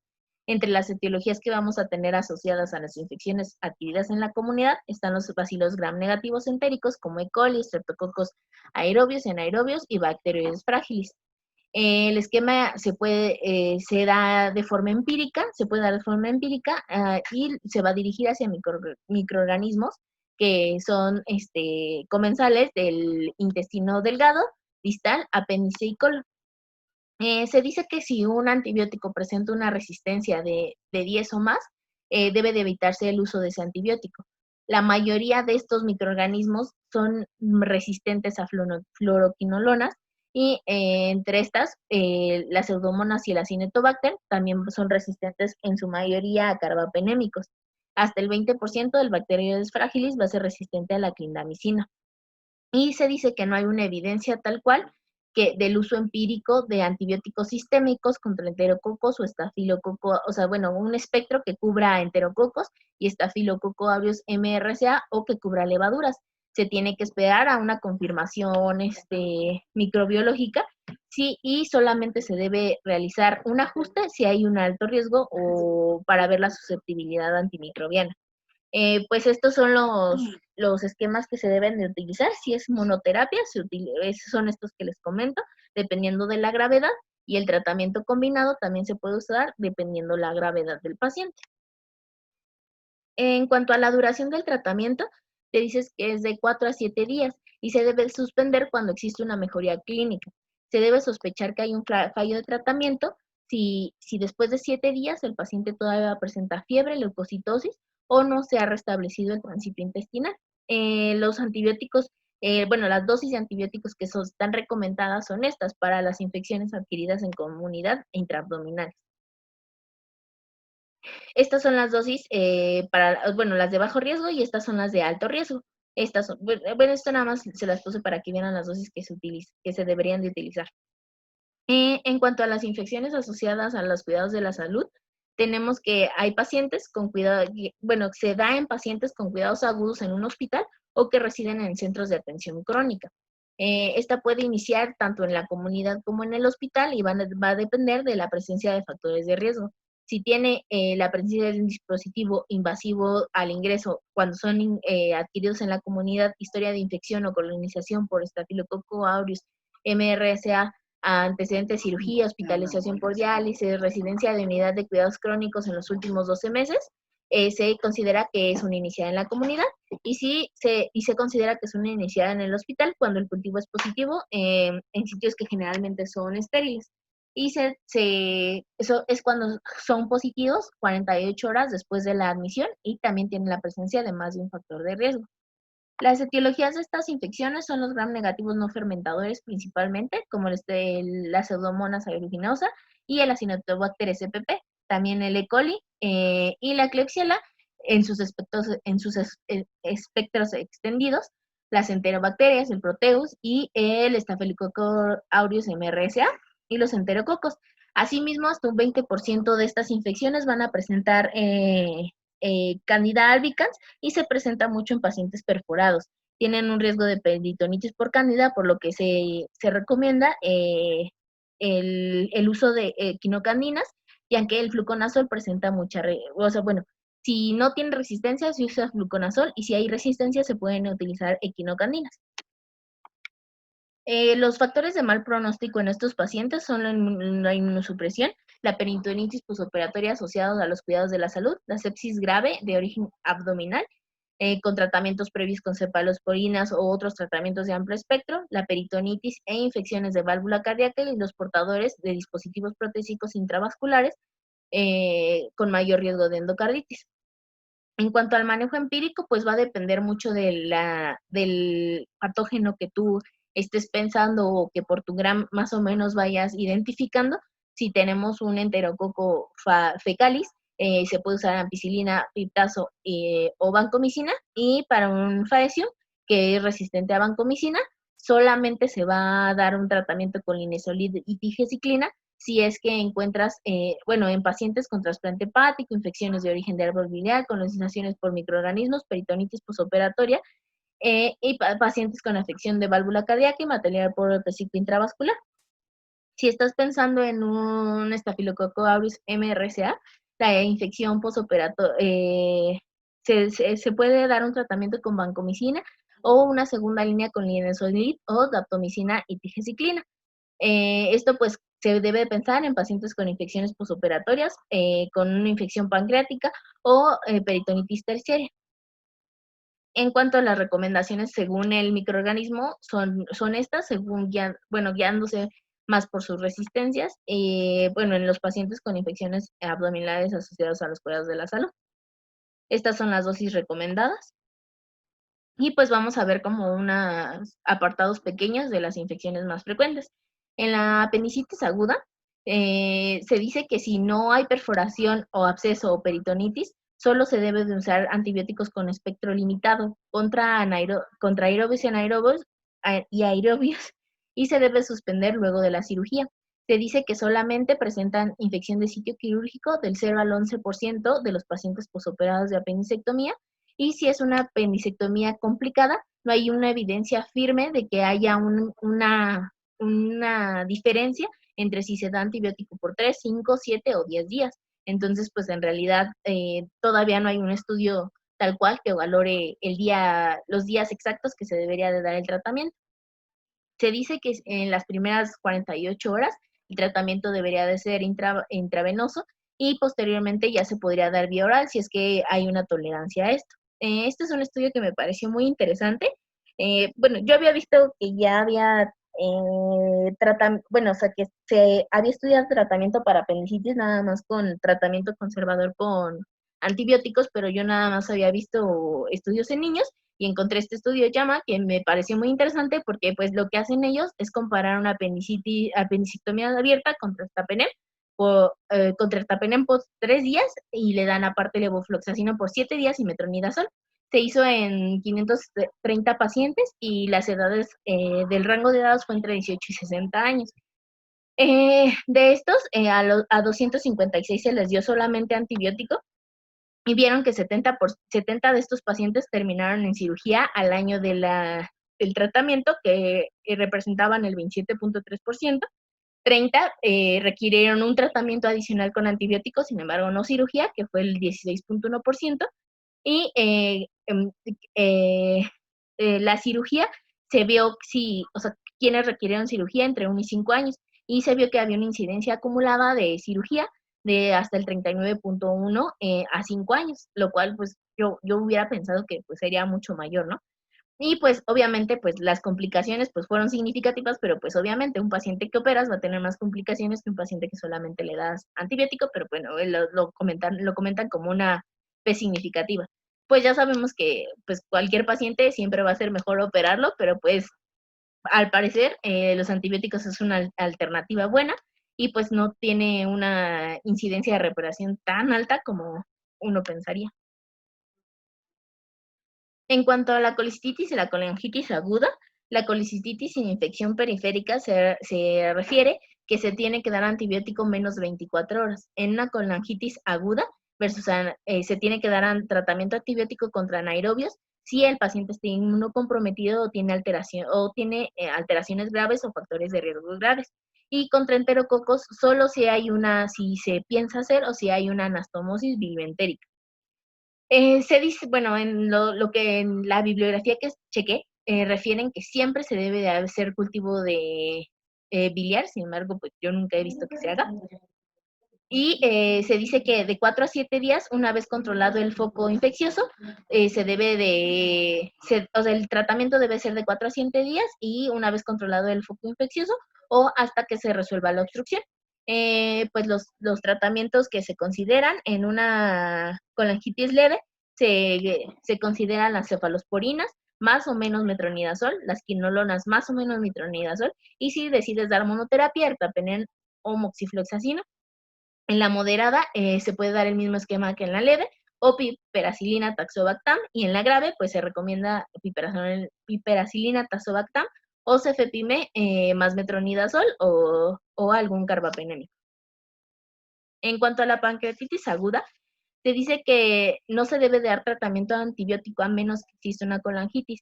Y no siempre que existe una pancreatitis necrotizante se tiene que dar antibiótico, ya que solamente el 10% de estas pancreatitis van a generar una infección, a pesar de que el 30 al 70 sí van a generar necrosis.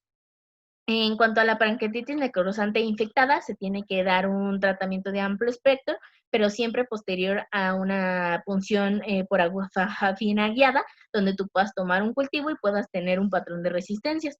Entre los antibióticos que generalmente se pueden dar son carbapenémicos, fluoroquinolonas, metronidazol, cefalosporinas de tercera o cuarta generación, pero a dosis elevadas.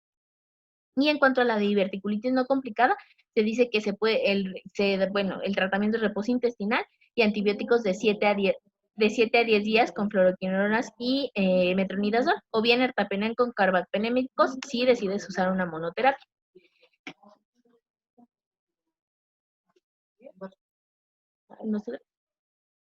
En cuanto a la peritonitis terciaria, es una infección intraabdominal persistente que recurre por más de 48 horas después de un control de una fuente de infección. Tiene una mortalidad aproximada del 30 al 64% y esta va a depender del grado de contaminación bacteriana, la virulencia del agente, la sinergia de los múltiples microorganismos, si hay material inerte, fibrina, cuerpos extraños, etcétera, como ya habíamos visto en la clase previa. En cuanto a sus etiologías, pues esta sí se asocia más a hongos oportunistas, enterobacterias, pseudomonas y cándida. Como dato curioso, en alguna plática que alguna vez escuché, comentaban que ya existen como cepas de cándida que no se conocían antes. Y el problema de estas cepas es que ya no son sensibles a muchos de los antimicóticos que generalmente se usan. Incluso ya llega a haber cepas de cándida que son resistentes a las equinocandinas. Entonces, pues obviamente, pues todo esto de las resistencias, pues es algo muy amplio que se tiene que, pues, pensar bien. En cuanto a los se dice que se tiene que dar antibiótico empírico inicial contra gram negativos y enterococos, levaduras y hongos. Entonces, pues el tratamiento que se recomienda son equinocandinas más carbapenémicos. En cuanto a la prevención de infecciones en cirugía, pues primero les voy a dar como las pues lo que dice la CDC, que es como lo que toman muchas guías mexicanas, y ya después les voy a decir específicamente qué es la conjunción de lo que dicen las guías mexicanas. La CDC se dice que un drenaje no es igual a un antibiótico y que no se va a requerir una dosis después del cierre. También ellos mencionan que si tienes una herida limpia o limpia contaminada, solamente vas a necesitar el antibiótico por 24 horas y que no hay una evidencia de que el ajuste por peso sea más benéfico que al no ajustarlo. Y tampoco hay una evidencia que de que la redosificación sea benéfica, como se había mencionado antes, de que si tu vida media se extendía y así. Entonces, realmente no hay estudios tal cual que lo comparen o que digan que sí, o sea, que sí funciona. Y tampoco hay evidencia suficiente de que la irrigación intraabdominal sea benéfica. Asimismo, pues no hay estudios clínicos aleatorizados de que la sumersión de las prótesis funcione para evitar las infecciones de sitio quirúrgico. También hay una evidencia que solamente es moderada del uso de suturas cubiertas por triclosan, que son estas que les muestro en la imagen. En cuanto a las demás recomendaciones que da la CDC, es que se debe tener una glicemia menor a 200 y no hay una existencia en cuanto a una recomendación respecto a la hemoglobina glicosilada, solamente se dice que es una glicemia menor de 200, se debe mantener la normotermia durante el procedimiento quirúrgico y se refieren que la FiO2 alta durante el periodo intraoperatorio puede mejorar o puede disminuir la incidencia de infección de sitio quirúrgico. Sin embargo, no hay suficiente evidencia que lo avale todavía. Incluso hablan que que la FiO2 aumentada en una mascarilla o por puntas nasales no tiene una evidencia en el periodo perioperatorio. Entonces, pues, o sea, eso de que el paciente sale siempre con puntas nasales, realmente no hay una evidencia tal cual de que avale que esto va a ser benéfico. En cuanto al baño prequirúrgico, ellos dicen que se puede realizar con jabón o con cualquier agente antiséptico una noche antes de la intervención. Y no existe una evidencia clínica, un estudio clínico aleatorizado que demuestre un tiempo óptimo o un número total de agentes aplicados o si la clorexidina es suficiente para la prevención de infecciones de sitio quirúrgico. En cuanto a la preparación cutánea intraoperatoria con antisépticos a base de alcohol, la evidencia es 1A, entonces pues eso sí lo podemos considerar como algo bueno. Y en cuanto a los lavados con soluciones iodóforas, se dice que no es necesario en un procedimiento abdominal que son contaminados o sucios, ya que la evidencia es pobre. Sin embargo, pues yo sí he visto que se hace, no, aquí no sé, pero sí he visto que se hace como frecuentemente. En cuanto a los lineamientos hasta aquí, ¿alguien tiene alguna duda? Ok, tomaré como acá. En cuanto a los lineamientos de aquí de México, se dice que se debe de tener los insumos indispensables como antisépticos, material, equipo estéril, presión positiva y filtros de aire. Se dice que el cirujano siempre debe de vigilar la aplicación de la limpieza, desinfección del área quirúrgica previa a su intervención, vigilar la aplicación del protocolo, mantener el material instrumental quirúrgico con adecuada control del protocolo y se debe aplicar un protocolo para el manejo de soluciones antisépticas. También se dice que tiene que haber una evidencia documental de una indicación del procedimiento quirúrgico, tener un protocolo para la prevención de infecciones. ¿Sí alguien tiene alguna duda o quiere decir algún comentario? Ok, bueno. Se dice también que se tiene que hacer un seguimiento del estado clínico general del paciente, una vigilancia de la prevención y el reporte de las complicaciones, así como siempre hacer higiene de manos y usar guantes estériles siempre que se manipule la herida quirúrgica. Ahorita vamos a ver unas especificaciones como algo interesante respecto a esto. En cuanto a las medidas previas a la cirugía, se dice que se debe de verificar que el paciente cuente con una valoración preanestésica. Si hay una infección coexistente, si solamente se debe de realizar la cirugía, si es una cirugía de urgencia, y tiene que tener siempre los valores de glucosa del paciente, siempre tiene que tener valores de glucosa seguros, excepto si es una urgencia, pues ahí no vas a ponerte a esperar a que baje la glucosa y demás. En cuanto a la preparación intestinal, sí se ha demostrado que en cirugía colorectal disminuyen las infecciones de sitio quirúrgico.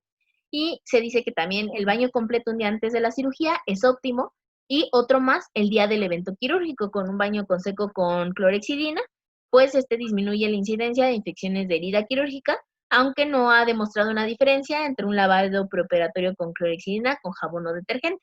Entonces, pues se supone que esto ya es una recomendación que, pues, de hecho sí lo dicen en prácticamente todas las guías. La doctora Yos me mandó la guía de los secos y dice lo mismo.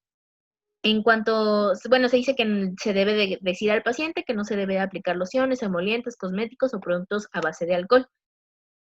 También entre las medidas previas se dice que se debe suspender el tabaco 6 semanas antes, se debe realizar una higiene bucal con clorexidina al 0.12% si se prevé que se va a tener una intubación endotraqueal de al menos 72 horas antes se debe de realizar esto.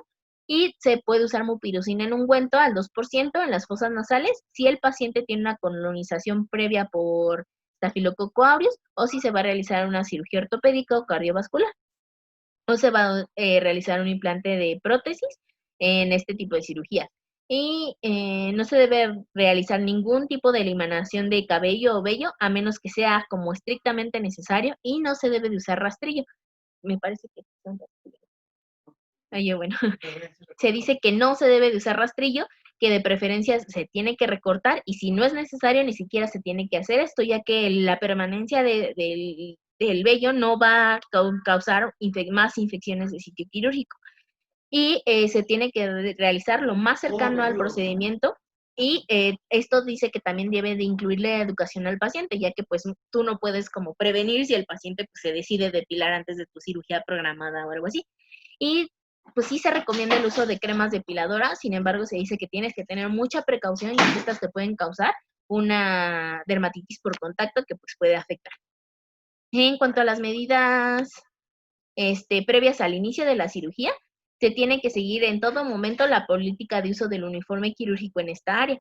Sin embargo, se dice que no hay evidencia que se requiera una ropa completamente limpia al ingresar al quirófano. O sea, el hecho de que tú entres con un quirúrgico que has estado usando en el día no aumenta realmente las infecciones de sitio quirúrgico, pues se dice que solamente se tiene que cambiar el atuendo quirúrgico cuando se hizo una cirugía contaminada o sucia o si hay manchas visibles.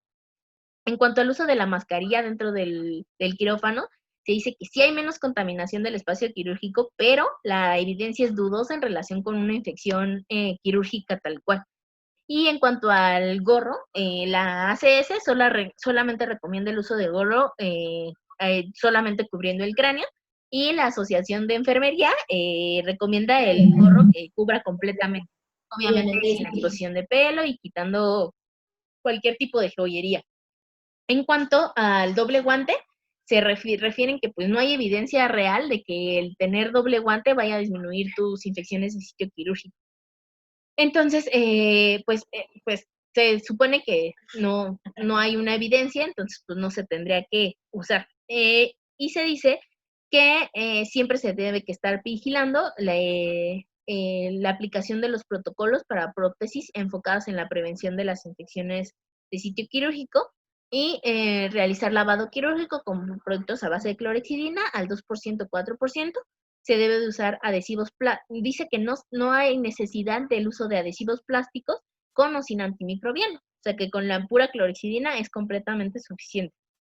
Y no hay una evidencia estadísticamente significativa del uso del cepillado quirúrgico. Se dice que solamente con un lavado de manos por más de 3 minutos es suficiente para prevenir las infecciones de sitio quirúrgico. ¿Alguien me podría decir cuál es el tiempo de vida de la clorexidina? ¿Alguno de mis compañeros? ¿Y cómo se aplica?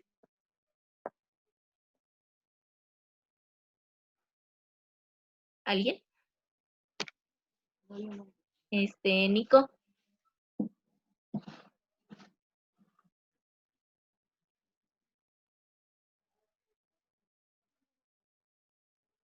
¿O Angie?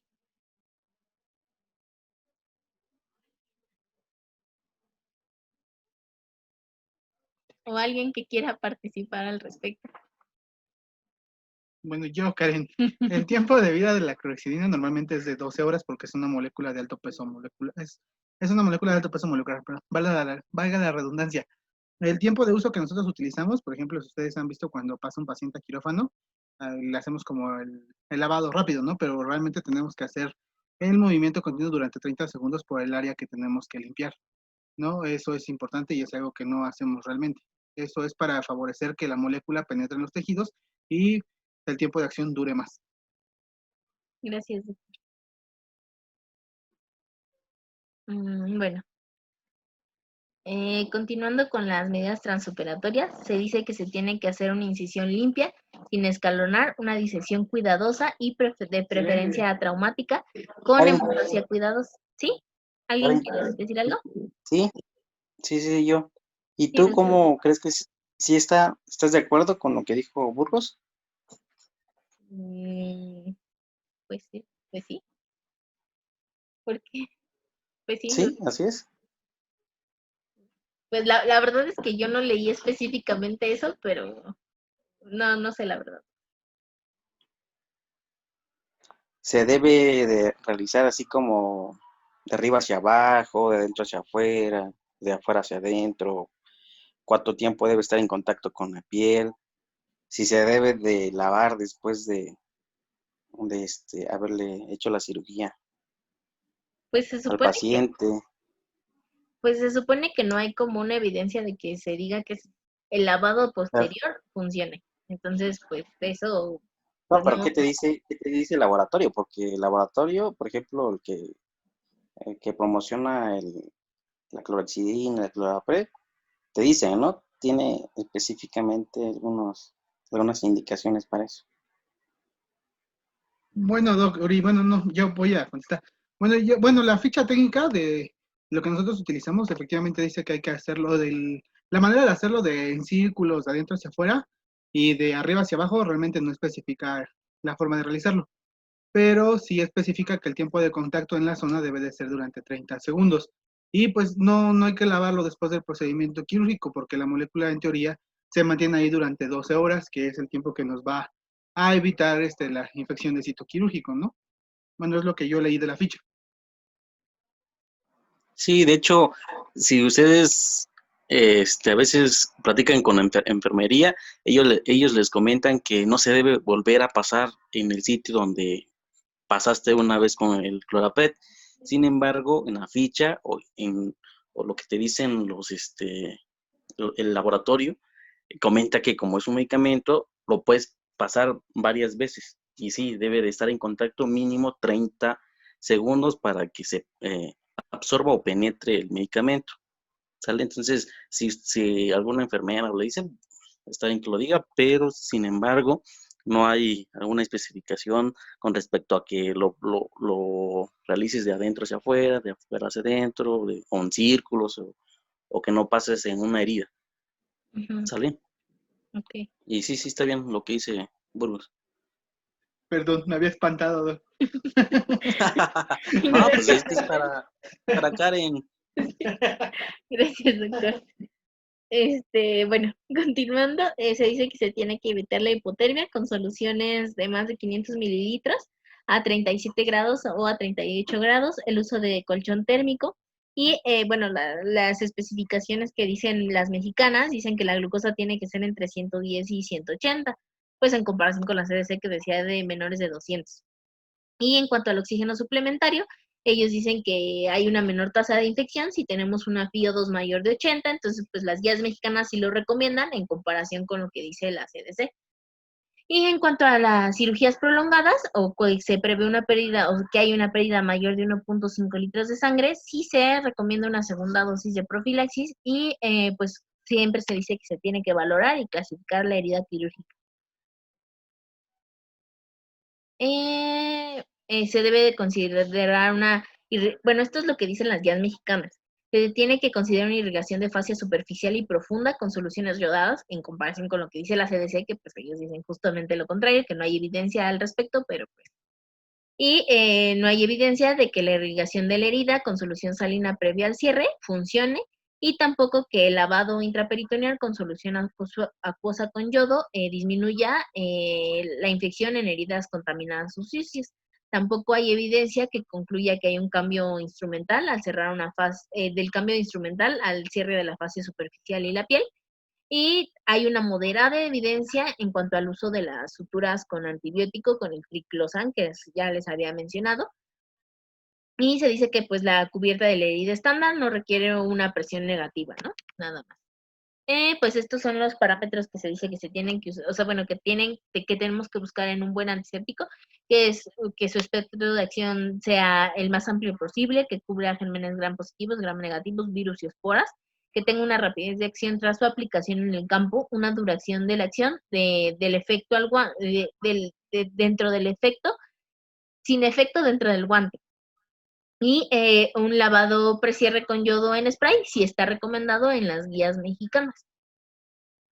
Y en cuanto al posoperatorio, pues nada más se dice que se tiene que mantener una temperatura de más de 35.5 grados, se tiene que suspender el antibiótico profiláctico máximo 24 horas después. Se debe descubrir la herida solamente de 24 a 48 horas después, aunque no hay una evidencia específica al respecto. Y en cuanto a la manipulación de la herida quirúrgica, siempre se debe... Pero estuvo bien. En cuanto a la manipulación de la herida quirúrgica, siempre se debe hacer con la higiene previa de manos y con guantes estériles. Se tiene que proteger antes, durante y después del baño, y se puede realizar con baño seco con clorexidina. La curación tiene que ser con técnica antiséptica, material estéril y antisépticos, y se tiene que retirar en el menor tiempo posible los drenajes quirúrgicos. Asimismo, se tiene que retirar y notificar la evolución diaria de la herida quirúrgica y se tiene que realizar una toma de cultivo si hay una sospecha de una infección de sitio quirúrgico. Finalmente, la conformación del Comité de Infección Nosocomial, que es la unidad de vigilancia epidemiológica del hospital. Esta se dice que siempre debe de estar coordinada por un médico, un epidemiólogo, un infectólogo, un salubrista o alguien capacitado en la vigilancia epidemiológica del